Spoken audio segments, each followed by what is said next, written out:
45 பூசணிக்காய் விளைஞ்சிச்சு. அந்த எல்லா பூசணிக்காயுமே மாணவர்களுக்கு சத்து நூலே போட்டோம். சத்து நூல் அது பேப்பர்காரங்க என்னால் புரிஞ்சிக்கவே முடியல. நான் எத்தனையோ நியூஸ் அனுப்புவேன், கல்வி சம்பந்தப்பட்ட நியூஸ். சிலது போடுவாங்க, சிலது போட மாட்டாங்க, சிலது இருட்டடிப்பு. ஒரு முக்கியமான ப்ரோக்ராம்ல சார் பேரை விட்டுருந்தாங்க. சரிங்களா? அந்த ப்ரோக்ராம் ஆர்கனைஸ் பண்ணவர் இவர் தான். அவர் பேரை விட்டு அந்த தி இண்டுல போட்டாங்க. அவங்க ஒண்ணு புரிஞ்சிக்கவே ஒண்ணு இல்லை. அந்த வேளையில இந்த பசுமை தோட்டம் அந்த செய்தியை நான் யாருக்குமே கொடுக்கவே இல்லை. இதெல்லாம் ஒரு செய்தியா அப்படின்னு சொல்லிட்டு நான் ஃபேஸ்புக்ல மட்டும்தான் போட்டேன். அந்த ஃபேஸ்புக்ல இருந்து எடுத்து எல்லா பேப்பர்லயும் போட்டாங்க. அது ஒரே பேப்பர்ல மட்டும் தினகரன் என்ற பேப்பர் மட்டும் என்னை கான்டாக்ட் பண்ணி ஒரு சில டீட்டெயில்ஸ் எல்லாம் கேட்டாங்க. என்னுடைய பள்ளி செய்தி எப்பவுமே மாவட்டத்தில் மட்டும்தான் ஒரு வேலூர் மாவட்டத்தில். அந்த செய்தி தமிழ்நாடு ஃபுல்லா போட்டாங்க.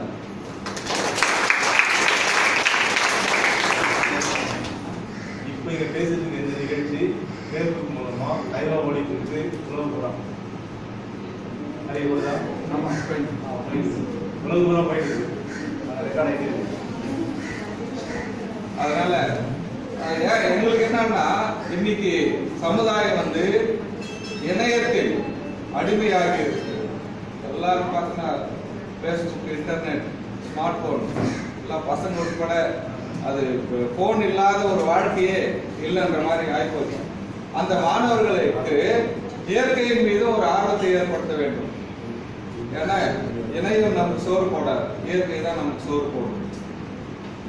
அங்க ரெண்டாவது அங்க என்கிட்ட படிக்கிற மாணவர்கள் எல்லாமே விவசாய குடும்பத்தை சேர்ந்தவர்கள். அதனால அவங்களுக்கும் விவசாயம்னா ரொம்ப இன்ட்ரெஸ்ட், எனக்கும் விவசாயம்னா ரொம்ப இன்ட்ரெஸ்ட்.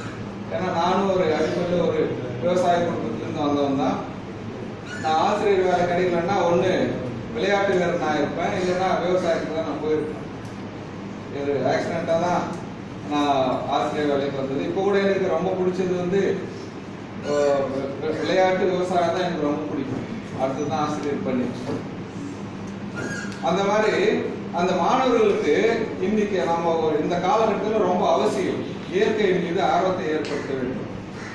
எல்லாமே வந்து டெக்னாலஜி, இன்ஜினியரிங் அங்க எங்கன்னு போனா விவசாயம் யார் பண்றது, நம்ம சாப்பாடு யார் போடுறது, அந்த ஒரு நோக்கத்துல தான் நாங்க இன்னைக்கு கூட யாரு எங்க பள்ளிக்கு வந்தாலும் சிறப்பு விருந்தினர்கள் அவங்கள வச்சு ஒரு பிளான்டேஷன் பண்ணுவோம். மரம் நடுதல், செடி நடுதல், இந்த மாதிரி சிஓ, எம்எல்ஏ எல்லாமே சார் ஒரு செடி நட்டாரு. இது மாதிரி இன்னைக்கெல்லாம் பார்த்தீங்கன்னா நான் மாசம் அந்த சிசி கிரேட்ல ஒரு மாணவனுடைய வளர்ச்சி எப்படி ரெக்கார்ட் பண்ணி வைக்கிறோமோ அதே மாதிரி நான் ஒவ்வொரு செடிக்கும் ஒரு நம்பர் கொடுத்துட்டு அது ஒவ்வொரு மாசத்துல எவ்வளவு வளர்ந்துதுன்னு எழுதி வச்சிருக்கேன்.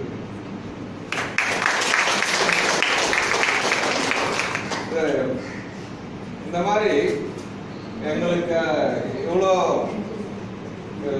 உங்களுடைய ஒரு சப்போர்ட் தான் எங்களை இந்த அளவுக்கு சிறப்பாக செயல்பட வச்சிருக்குது. அதே மாதிரி இந்த விருது பத்தி இங்க சொல்லி ஆகணும். விருதுல 2 வகை இருக்குது. ஒண்ணு வாங்குறது, இது வந்து கொடுக்குறது. இது வித்தியாசம் உங்களுக்கு தெரியும்னு நினைக்கிறேன். நிறைய விருது வாங்குவாங்க, அதுக்கு உங்களுக்கு அர்த்தம் புரியும்னு நினைக்கிறேன். கவர்மெண்ட்லாம் சில அவார்டு கொடுக்குறாங்க, அதுக்கு விலைகள் பேசப்படுது, ஏதோ நடக்குது. இந்த விருதை பொறுத்த வரைக்கும் தமிழ்நாடு முழுவதும் 127 பேர் கொடுத்தாங்க. என் பேர் எப்படி போச்சுன்னு எனக்கு கடைசி வரைக்கும் எனக்கு தெரியல. என் பேரை யாரும் ரெக்கமெண்ட் பண்ணாங்க அப்படின்னு எனக்கு தெரியல. திடீர்னு ஒரு நாள் அங்கிருந்து போன் வந்தது, உங்களுடைய ப்ரொஃபைல் அனுப்பி வைங்க அப்படின்னு. அதுக்கப்புறம் தான் நான் ப்ரொஃபைல் அனுப்பிச்சு வச்சேன். அதுக்கப்புறம் 1 வீக் கழிச்சு ஒரு செலக்ட் லிஸ்ட்ல வந்தது. இதுதான் இந்த விருது. அதுக்கப்புறம் தான் யார் யார் ரெக்கமெண்ட் பண்ணாங்கன்னு ஜஸ்ட் இப்பதான் ஒரு 10 நிமிஷத்துக்கு முன்னாடி தான் தெரிஞ்சது எனக்கு. அந்த விருதுக்கு அப்புறம் சார் இருந்திருக்காரு. சார் இது கூட இப்பதான் எனக்கு சொன்னார், நான் கூட உங்க பேர் ரெக்கமெண்ட் பண்ணேன் சார். ஏன்னா அந்த மாதிரி ஒரு விருது. ரெண்டாவது அங்க கிட்டத்தட்ட 120 பேர் 27 பேர் விருது வாங்கினாங்க. அவங்களெல்லாம் நம்ம பார்க்கும்போது நம்ம இன்னும் எதுவுமே செய்யலன்னு தோணுது.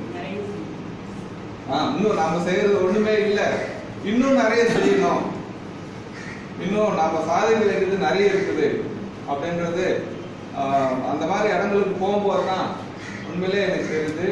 இது உண்மையிலே எனக்கு வாழ்க்கையில் கிடைச்ச மிகப்பெரிய ஒரு ஆப்பர்ச்சுனிட்டி, ஒரு கிஃப்ட். இவங்கெல்லாம் என் கூட உட்காந்துக்கிறவங்கலாம் பார்த்தீங்கன்னா அவங்க லெஜெண்ட்ஸ்.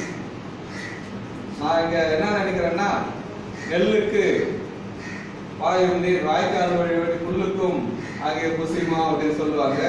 அந்த மாதிரி இவங்களால இந்த வாய்ப்பு எனக்கு கிடைச்சிருக்குதுன்னு ரொம்ப எனக்கு சந்தோஷமா இருக்குது. இதுவரை எனக்கு வாய்ப்பு கொடுத்த அனைவருக்கும் நன்றி.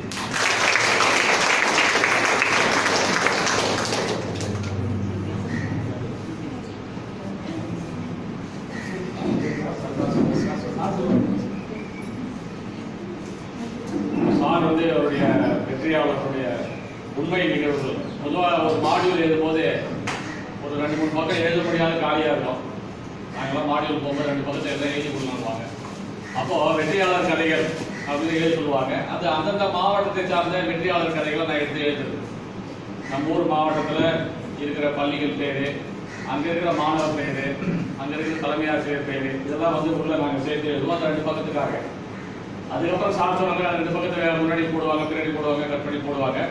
இந்த செய்திகள்லாம் கூட இந்த மாதிரி வருங்காலங்களில் இந்த கட்டகம் எழுதுவதற்கான வாய்ப்புகள் எனக்கு வரும்பொழுது எங்கேயாவது ஒரு இடத்துல இதை நம்ம செய்தியாக கொடுக்கும்போது கிட்டத்தட்ட உலகம் முழுவதும் அந்த செய்தியை சென்று சேரும். தொடர்ந்து அது மாதிரி பணிகளை தான் நான் செய்துட்டு வரேன். சாரை தொடர்ந்து மேடம் அவர்கள் தங்களுடைய அந்த வெற்றி கதைகளை வெற்றியாளர்களுடைய தகவல் சேர்க்கிறோம். சில விஷயங்களை மட்டும் நான் கூட ஆசைப்படுறேன்.